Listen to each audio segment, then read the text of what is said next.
इस वक्त बात करने के लिए हमारे साथ विधायक सरयू राय जी हैं। सरयू राय की पिछले दिनों मुलाकात नीतीश कुमार से हुई, उसके बाद कई तरह की चर्चाएं हुई और इसी मसले पर बात करेंगे।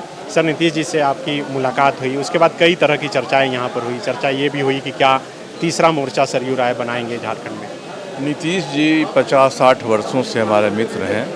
हम लोगों को दाढ़ी मूछ नहीं थी, एक क्लास में पढ़ते थे, तब से मित्रता है। सैद्धांतिक मतभेद के बाद भी मित्रता बरकरार है और मैं जब भी पटना जाता हूँ या जब भी वो रांची आते हैं तो हम लोग की भेंट होती है। इस बार भी मैं 3 बार पिछले महीने कई कामों से पटना गया, उनसे भेंट हुई। नीतीश जी ने इच्छा व्यक्त की कि आप निर्दलीय हैं, उससे बेहतर है आप हमारे साथ आ जाइए।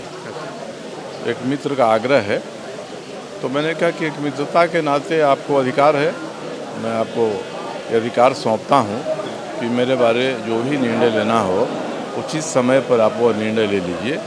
इतनी ही बात हुई, इससे अधिक कुछ बात नहीं हुई। अभी तक कोई निर्णय उस पर नहीं हुआ। अब उनको निर्णय करना है, उनकी पार्टी को निर्णय करना है। मैंने वचन दे दिया है कि आप चाहेंगे कि मैं जनता दल यू के साथ हो जाऊं, तो मैं जनता दल यू के साथ हो जाऊंगा।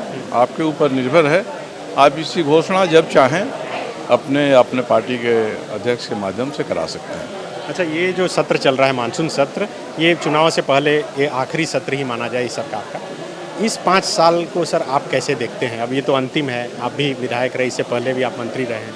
अब 5 साल के विधानसभा संचालन के बारे में एक क्षण में अचानक मंतव्य दे देना ये संभव नहीं है, परंतु ये अंतिम सत्र था तो मुझे लगा था कि ये छोटा सत्र है, पावर सत्र है, सौहार्दपूर्ण वातावरण में ये सत्र चलेगा। हम सबों को भी अच्छा लगेगा कि एक तरह से विदाई का सत्र है, इसके बाद कोई सत्र होने की संभावना नहीं है। आपात कारण से भले ही किसी दिन सत्र बुला लिया जाए, मगर वो नहीं हो रहा है और आज तो अति हो गई। अब सरकार भी किसी बात पर दृढ़ हो जाती है और विपक्ष भी दृढ़ हो जाता है, तो विपक्ष का अधिकार है अपने विवेक का इस्तेमाल करे, जो करना चाहे करे। तो भाजपा विधायक दल ने जो किया है उसमें हम सभी को किसी को एतराज़ नहीं है, परंतु मेरा एक ही निवेदन है कि जो भी प्रक्रिया चले पारदर्शी होनी चाहिए और पक्षपातहीन होनी चाहिए। भारतीय जनता पार्टी के अपने विधायक का प्रश्न यदि ऊपर है तो वह प्रश्न हो जाता है, सदन चलता है, वाद विवाद हो जाता है। आज ही अनंत ओझा जी के अल्पसूचित प्रश्न पर 40 मिनट तक सदन चला, भाजपा के लोगों ने सहयोग किया। अब दोपहर के बाद सदन बैठा, हम सभी का भी ध्यानाकर्षण प्रस्ताव था, मेरा भी था, मेरा नीचे था 18 नंबर पर, लगा था कि 2 घंटे में 18 नंबर तक का हो जाएगा। अब केवल एक ध्यानाकर्षण प्रस्ताव पर वाद विवाद हुआ जो श्री रामचंद्र चंद्रवंशी जी का था।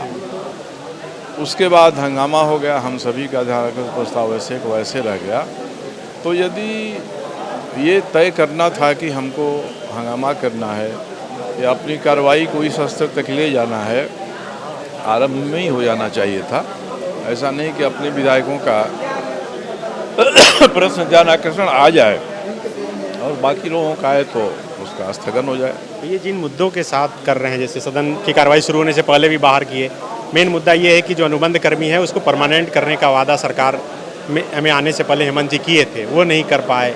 नौकरी देने का जो वादा हुआ था वो, आप इन मुद्दों को कैसे देखते हैं? देखिए, जो अनुबंध कर्मी हैं आउटसोर्सिंग के आधार पर आए हुए हैं और प्रक्रिया के साथ उनका अपॉइंटमेंट हुआ है, तो उनके बारे में तो सरकार को सोचना चाहिए, क्योंकि अल्प वेतनभोगी हैं, उनका 2 स्तर पर शोषण होता है। एक तो आउटसोर्सिंग एजेंसियां कम वेतन देती हैं और सरकार भी जो वेतन देती है, मंत्री हैं या अधिकारी हैं, उसमें कहीं न कहीं कटौती कर लेते हैं।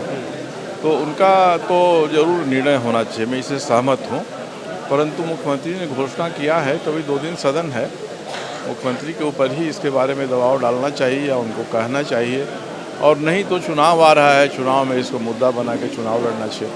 ये आप तो बिहार के समय से विधायक रहे हैं, ये पहली बार ऐसा हो रहा है कि सदन की कार्रवाई खत्म होने के बाद? पहले मुझे लगता है कि बिहार विधानसभा में कर्पूरी जी विपक्ष के नेता थे, तो उस समय किसी सवाल को लेकर दोनों पक्ष अड़ गए, तो रात में सदन में विधायक बैठे रहे पर झारखंड विधानसभा में पहला ही है और बिहार विधानसभा में भी वह पहला ही था।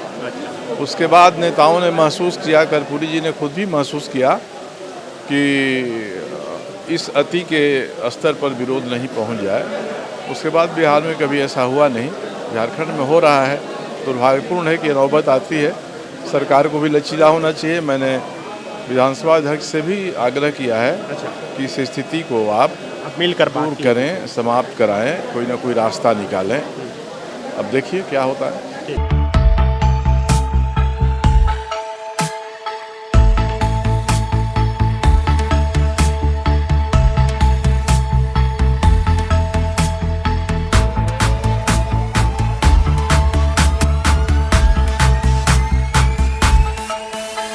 बायोम मेडिकल प्रिपरेशन का एकमात्र संस्थान जहां है complete digital classrooms, individual doubt counters, video lectures, student tracking system, library facility, 100% result oriented rankers batch, study package and class notes in PDF. TheFollowUp.in.